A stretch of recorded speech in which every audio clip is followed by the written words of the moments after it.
बच्चों आप समझते हैं एंगल ऑफ कांटेक्ट को। एंगल ऑफ कांटेक्ट है क्या चीज? तो एंगल ऑफ कांटेक्ट के डेफिनेशन के थ्रू ही हम ये क्लियर कर पाते हैं कि एंगल ऑफ कांटेक्ट किस वाटर और सॉलिड के साथ क्या एंगल बना रहा है, और हम ये भी जान पाते हैं कि कब कौन सा लिक्विड, अगर एंगल ऑफ कांटेक्ट आपके पास complete information angle of contact से रिलेटेड है तो आप ये भी बता पाओगे किस केस में वाटर सॉलिड को वेट करेगा और किस केस में वाटर सॉलिड को वेट नहीं करेगा। अब सॉलिड और लिक्विड दो ही चीजों में आपको स्टडी करनी है, इन दो चीजों को लेकर के ही एंगल ऑफ कांटेक्ट आपको समझना है। तो देखिए एक एक करके मैं आपको एक्सप्लेन करता हूं। पहले केस में मैंने ग्लास और वाटर लिया हुआ है, मैं वाटर लिख देता हूं। यहां पर क्या है? वाटर है, और ये ग्लास ट्यूब है। यहां पर क्या है? यहां ग्लास है और साथ में मैंने मरकरी ले लिया है। क्या ले लिया? मर्क्यूरी ले ली। और यहां पर मैंने क्या लिया? यहां पे मैंने सिल्वर ले लिया। क्या ले लिया? सिल्वर। तो तीनों केस में मैंने तीनों जो हमारे पास ग्लास ट्यूब हैं तीनों में अलग अलग टाइप का लिक्विड है। देखिए हम क्या कर सकते हैं, हम यहां पर ले सकते थे केरोसिन ऑयल भी ले सकते थे, उसका मैं एग्जांपल आपको बता दूंगा। फिलहाल पहले मैं आपको यह बताऊं कि एंगल ऑफ कांटेक्ट आप कैसे डिफाइन करेंगे। तो पहले डेफिनेशन देख लें, उसके बिहाफ पर हम यहां पर एंगल ऑफ कांटेक्ट को बनाना सीख लेंगे, और उसके अंदर जो भी डेप्थ है एक एक करके मैं आपको सारी डेप्थ एक्सप्लेन कर देता हूं कि एंगल ऑफ कांटेक्ट अब आपको समझ में ही आ जाए। चलिए पहले समझते हैं हम लोग एंगल ऑफ कांटेक्ट को। एंगल ऑफ कांटेक्ट को आप डिफाइन कैसे करते हो? तो बहुत सिंपल तरीके से आप इसको डिफाइन कर सकते हो। देखिए ये एंगल होता है, एंगल ऑफ कांटेक्ट क्या होता है? एंगल होता है। किसके बीच का एंगल होता है? दो टेंजेंट ड्रा करने हैं और उन दोनों टेंजेंट के बीच का एंगल। लेकिन यह समझना जरूरी है कि एंगल आप बनाओगे कहां, क्योंकि एंगल तो यहां पर कई तरीके से हो सकता है। तो देखिए एक टेंजेंट आपको ड्रा करना है लिक्विड सरफेस पर और दूसरा ड्रा करना है सॉलिड सरफेस पर इनसाइड द लिक्विड। फिर से मैं कह रहा हूं, एक टेंजेंट ड्रा करना है आपको लिक्विड सरफेस पर और दूसरा टेंजेंट ड्रा करना है सॉलिड सरफेस पर इनसाइड द लिक्विड। बस इन दो बातों को ध्यान में रखिए और आप एंगल ऑफ कांटेक्ट बनाना सीख जाएंगे, बताना भी सीख जाएंगे। तो देखिए एंगल ऑफ कांटेक्ट मैं लिखता हूं, angle of contact is the angle between tangent to the liquid surface. एक आपने टेंजेंट कहां बनाना है? लिक्विड सरफेस पर। Tangent to the liquid surface and tangent to the solid surface. कहां बनाना है सॉलिड सरफेस पर? इनसाइड द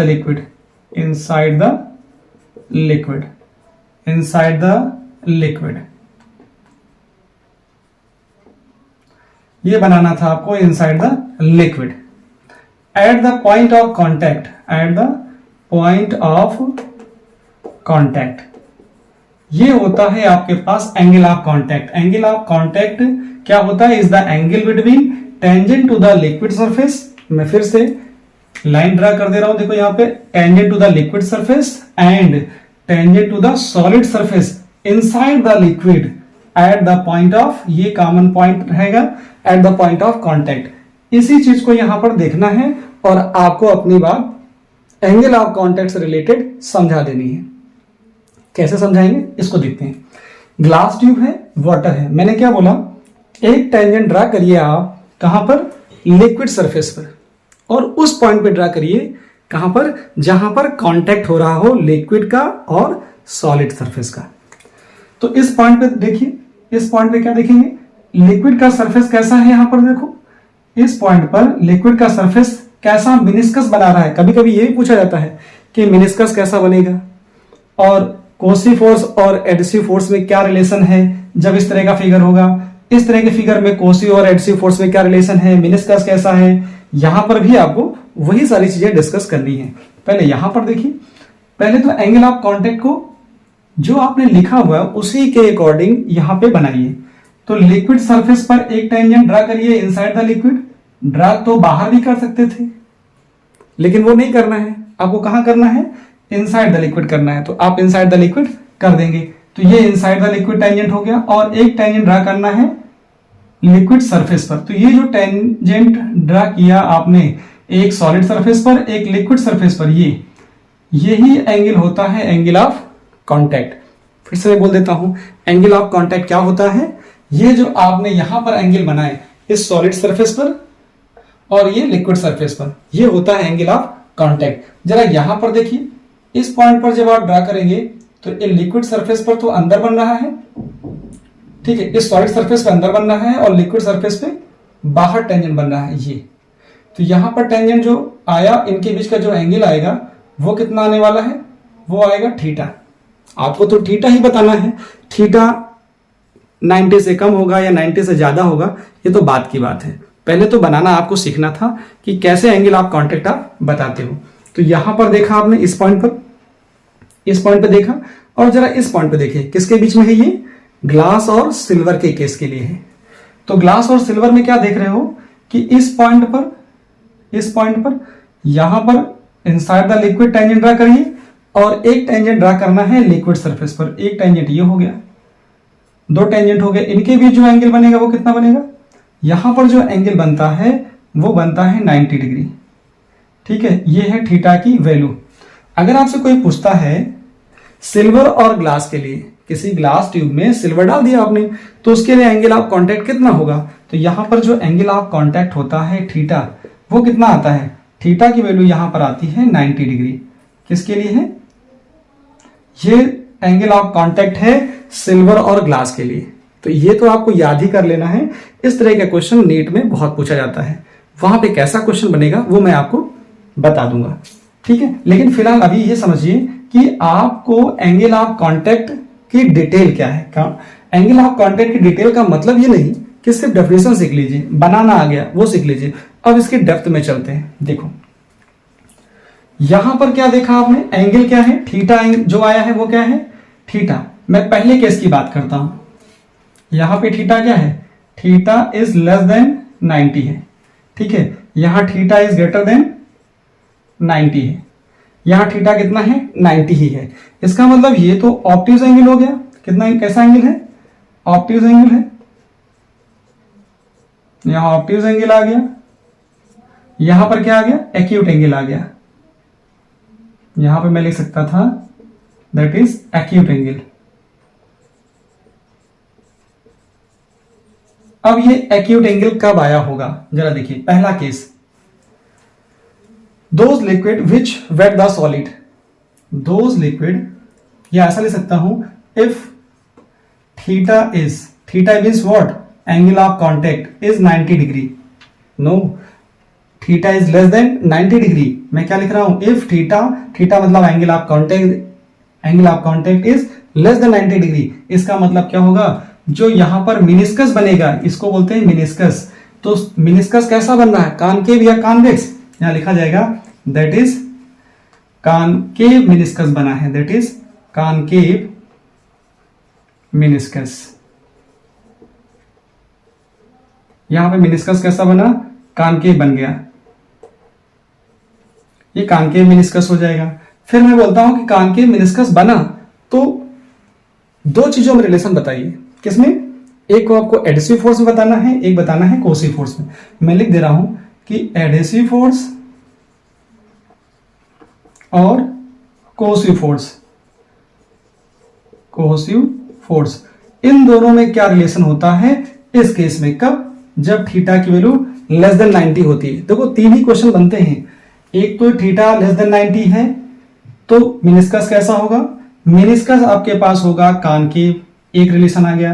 दूसरा, एडहेसिव और कोहेसिव में क्या रिलेशन होगा, एडहेसिव ज्यादा होगा, एडहेसिव क्या होगा, ज्यादा होगा, तभी क्या होगा, उसी केस में ये एडहेसिव फोर्स ज्यादा है कोहेसिव फोर्स से, तभी तो यहां पर जो लिक्विड है वो वेट कर रहा है सॉलिड को। इस केस में that is liquid wet the solid, wet the glass, ऐसा ले सकता हूं मैं। आपसे क्वेश्चन पूछा जाता है कि लिक्विड अगर सॉलिड को वेट कर रहा है तो मिनिस्कस कैसा होगा? मिनिस्कस कॉनकेव होगा, एंगल एक्यूट होगा, एडहेसिव फोर्स कोसी फोर्स से ज्यादा होगा। ये सारी इंफॉर्मेशन है। दूसरी इंफॉर्मेशन देते हैं इसके लिए, क्या? If theta is greater than 90 degree, 90 degree का नाम आते ही क्या पता चल गया? That is convex meniscus, convex meniscus. अब जो मेनिस्कस आया वो कैसा आया? कॉन्वेक्स मेनिस्कस आ गया। अब कॉन्वेक्स मेनिस्कस आ गया तो एडहेसिव और कोसी फोर्स में क्या रिलेशन होगा? यहां मैं लिख रहा हूं एडहेसिव फोर्स और कोसी फोर्स। अब मैं इस बात की चर्चा यहां नहीं कर रहा हूं कि एडहेसिव और कोसी फोर्स क्या होते हैं। मैं एक लाइन में आपको बोल भी दे रहा हूं कोसी फोर्स और एडहेसिव फोर्स की मीनिंग क्या होती है। कोसी फोर्स वो फोर्स होता है जो सेम काइंड के मॉलिक्यूल में लगता है, और डिफरेंट काइंड्स ऑफ मॉलिक्यूल के बीच में जो फोर्स लगता है वो एडहेसिव फोर्स होता है। जैसे वाटर मॉलिक्यूल में है तो कोसी फोर्स है, वाटर मॉलिक्यूल्स और ग्लास मॉलिक्यूल के बीच में जो फोर्स है एडहेसिव फोर्स है। इस केस में क्या हो रहा है? यहां पर क्या होता है? ये जो कोसी फोर्स होता है वो ज्यादा होता है। जब ये फोर्स ज्यादा होगा इसका मतलब है दैट इज लिक्विड क्या करने वाला है? लिक्विड डज नॉट या डू नॉट वेट सॉलिड या वेट ग्लास। ऐसा क्वेश्चन बनता है कि किस कंडीशन पर जो लिक्विड है ग्लास को वेट नहीं करता है। उसकी कंडीशन यही है, या तो थीटा कैसा हो? ऑप्टिज एंगल हो, या ग्रेटर देन 90 हो, या मेनिस्कस कॉन्वेक्स हो, या फिर कोसी फोर्स ज्यादा हो एडहेसिव फोर्स से। ये सारी कंडीशंस हैं। इसके लिए जरा बात कर लीजिए। यहां पर क्या होता है? If angle of contact is just 90 degree, इसका मतलब क्या हुआ? इसका मतलब है जो मेनिस्कस होगा वो प्लेन होगा। कैसा होगा? यहां पर जो मेनिस्कस होगा दैट इज प्लेन मेनिस्कस। कैसा आएगा?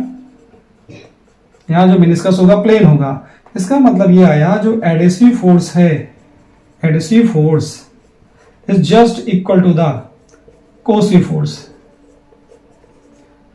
अगर एडहेसिव फोर्स कोसी फोर्स के जस्ट इक्वल है इसका मतलब है मेनिस्कस कैसा होगा? प्लेन मेनिस्कस होगा, और एडहेसिव फोर्स कोसी फोर्स के इक्वल होगा। ठीक है। और आपके पास क्या आएगा? यहां पर वेट और या वेट ना करने की कोई कंडीशन ऐसी मिलेगी नहीं। क्यों? क्योंकि यहां पर क्या हो रहा है? थीटा की वैल्यू 90 डिग्री आ रही है। ये ज्यादा इंपॉर्टेंट है, नीट के पॉइंट ऑफ व्यू से वहां पर क्वेश्चन आता है, और ये कैपिलरी राइज के साथ जोड़ के देखा जाता है। क्योंकि एंगल ऑफ कांटेक्ट को हम इसलिए डीप में स्टडी कर रहे हैं जिससे कि कैपिलरिटी के कॉन्सेप्ट को इजिली अंडरस्टैंड किया जा सके। यहां पर मैं कुछ एग्जाम्पल आपको लिख दे रहा हूं। देखो क्या लिखता हूं मैं? एग्जाम्पल जो आपसे पूछे जाते हैं कि थीटा का मतलब होता है angle of contact. Theta for pure water and glass. Pure water and glass के लिए क्या होता है?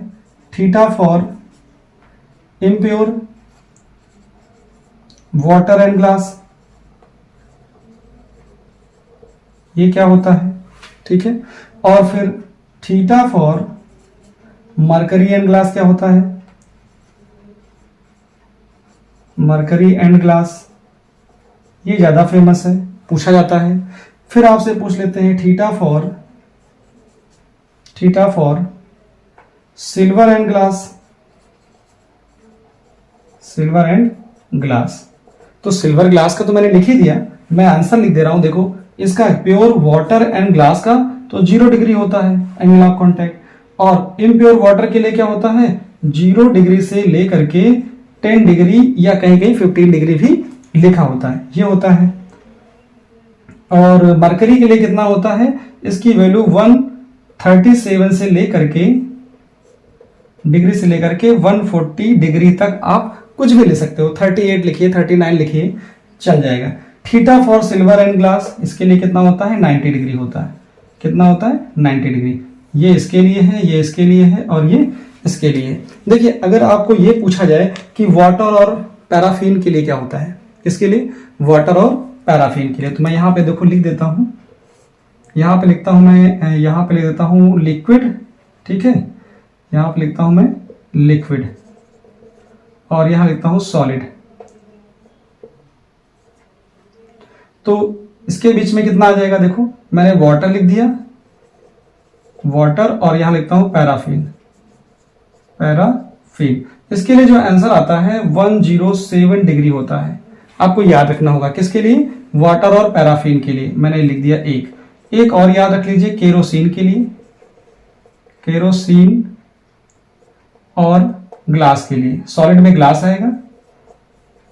इसके लिए आंसर जो आता है वो आता है 26 डिग्री।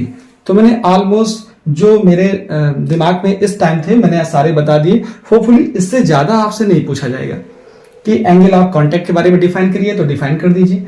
आप ये सारी जब इंफॉर्मेशन देते हो तो उससे पता चलता है कि आपके पास एंगल ऑफ कांटेक्ट का फुल नॉलेज है, आप डेप्थ में जानते हैं कि एंगल ऑफ कांटेक्ट क्या होता है। तो स्क्रीन को पॉज करके इसे नोट डाउन कर लीजिए।